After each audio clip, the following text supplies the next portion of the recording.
We're here talking today with Glenn Rieuf, and glad to have you in the studio. And we're here to talk about Fred Cameron. Yeah. So, whatever stories you got and anything specific, fire away. Okay, well, great. Well, Fred was, when I first moved to town in '73, he was the guy that actually I ran into who we hit it off, and he helped me a lot. He actually got me in the business, and he hooked me up later on with Chip Young, which I had a long career with Young and Sound and everything. But when I first met Fred, he was probably doing more of the maintenance and stuff. He did have a studio, actually it was a remote truck, and it was called Celebration.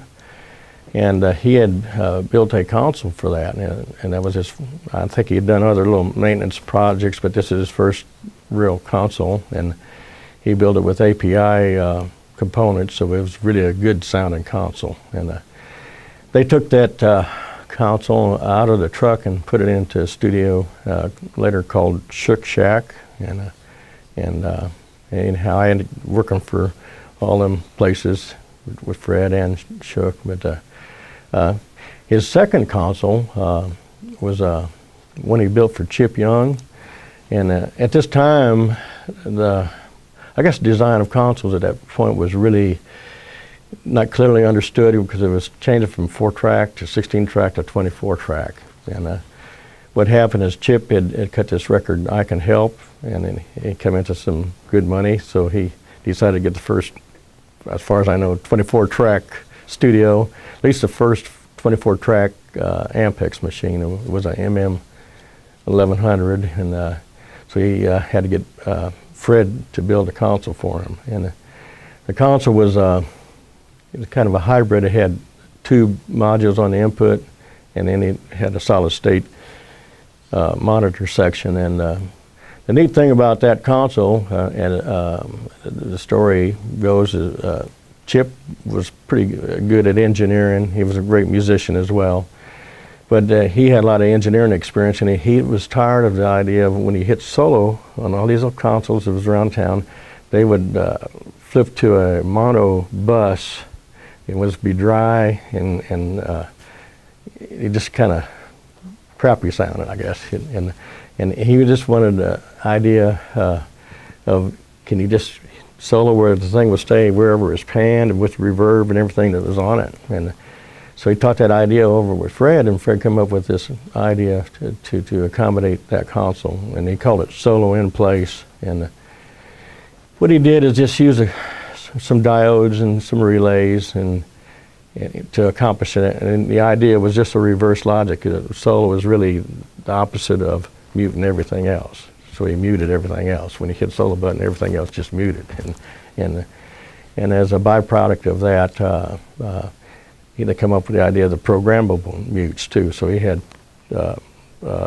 two like master mute buttons on that console, and he could do the solo in place, and you could set up saying we're gonna mute here and here and here and then just hit the master, and all of them would mute. So as far as I know, that's the first console that had that incorporated into it. So the solo in place term that we use today came out of that console. That, as the best I know, yeah. And I know right close after that, Sphere adopted that into their console. So, and I'm sure there's other companies. I think when that word got out, it spread like wildfire. Yeah. You know. Did you ever work with any of Fred's microphones? No. I knew when he was doing that at the time. When he was building that console, actually, I should say one little thing. Chip loved like to drink Budweiser, so we actually silk screened Budweiser logos on the console, and it became known as the Bud board later on. And I think there'll be some pictures of that anyhow. When he was building that console, it took some time, and I got involved with him at the tail end of building that console, and Chip and I actually hit it off, so I stayed with Youngin, and of course Fred went on to do other things, and he actually got into modifying his microphones probably way later in time. You know whatever happened to the Bud console? Well, I think way I had it. We took it out of service. I had it in my garage for a long time, and then many years later, I actually his son Philip bought it back and sold it to someone. I think he would know where it ended up, but I'm not sure. So it could still be in use somewhere. Yeah, and the tube modules on the front end were the universal audio tube modules that was really popular at that time. Yeah. And you may have mentioned it at the front. What was the year that console went into service? Well, I'm saying 75. Okay. Yeah. And he had a little project studio out in Murfreesboro, and then he bought the Fred Foster Monument Studio downtown in '77. It was for a year was Studio One, and then for the first year or first half a year down there, they had a Flickinger in there. And they used that, and then he put that was over here on 17th. Yeah, 114 17th Avenue, and then he put what we call the Bud board in, and then at that point had a contract for Sphere to build him a console. They put a model in temporarily, and then eventually got the Sphere Eclipse C, which was a kind of pretty state-of-the-art console at that time. Yeah. There've been quite a few consoles through that building. Yeah. Anything else you want to share about Fred? Well, he just had a great sense of humor. I really think he was a great mixing engineer. I think that he probably didn't get a shot at some of the big studios. You know, where if you're mixing and as an engineer, you only can cut the records on what comes through there. So if the only big names come through, he didn't really get a shot at that. But I thought he would have been capable, and he was a great guitar player too. When we was together, we did do some maintenance things together. We had a little company called Bullfrog Audio, and he had started to build some of these. They was kind of imitation EMTs.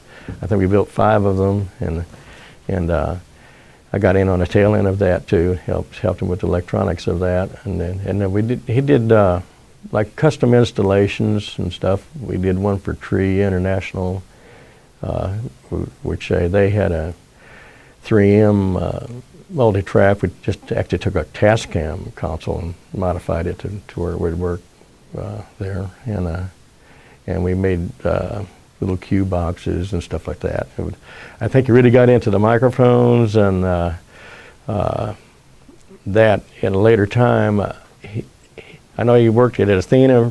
This was kind of before I knew him, and then somewhere during that time I knew him. He was working for Superior, doing a little bit of mixing. Then later on, he got another mixing job at Oak Valley Studio, which was Gene Lawson and Henry Slaughter owned that together, and Gene had built that console, and then Gene had gone into kind of building microphones. So I think Fred probably got ideas there, and I know Fred did express sometimes the maintenance in some of these smaller studios. He was working in dark rooms in small places. It was a frustration, and he was probably eking out a living. He was trying to find a way to manufacture something, right. You know.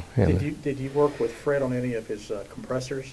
No, that was actually at the later time too. Okay. Yeah, and I'm sure his son Philip was all involved during that time. So right. One of the little surprising things, we just talked about Lee Hazen not too long ago because he had just passed, but Fred and Lee were big buddies even down in Florida. It's amazing. It's a small world, and they both came to Nashville with the same right. aspirations, I guess, you know.